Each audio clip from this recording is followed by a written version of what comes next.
Oh maaf, boleh nggak saya telepon? Tapi urusan lu sama Brevi yang dulu yang dicerita itu kayak apa ya? Waktu itu dicerita kemarin tuh lu pernah ngomongin red card-nya dia segala macem. Itu bener nggak yang red card itu? Bener atau tidaknya kok anggap aja itu kesalahan saya. Tunggu dulu. Ini kita jujur-jujuran Iya. ya, supaya enak semuanya. Iya. Karena lu pengen ngelewatin ini semua, lu Iya. harus lewatin dengan jujur. Iya.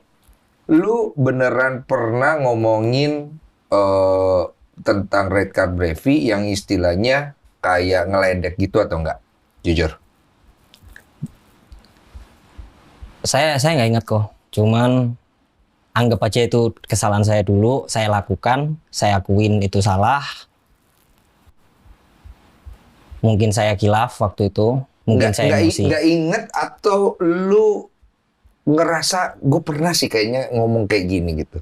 Saya nggak ingat kok. Bukan pura-pura nggak inget ya. Bukan kok. Tapi ada nggak kemungkinan lu bisa ngomong kayak gitu?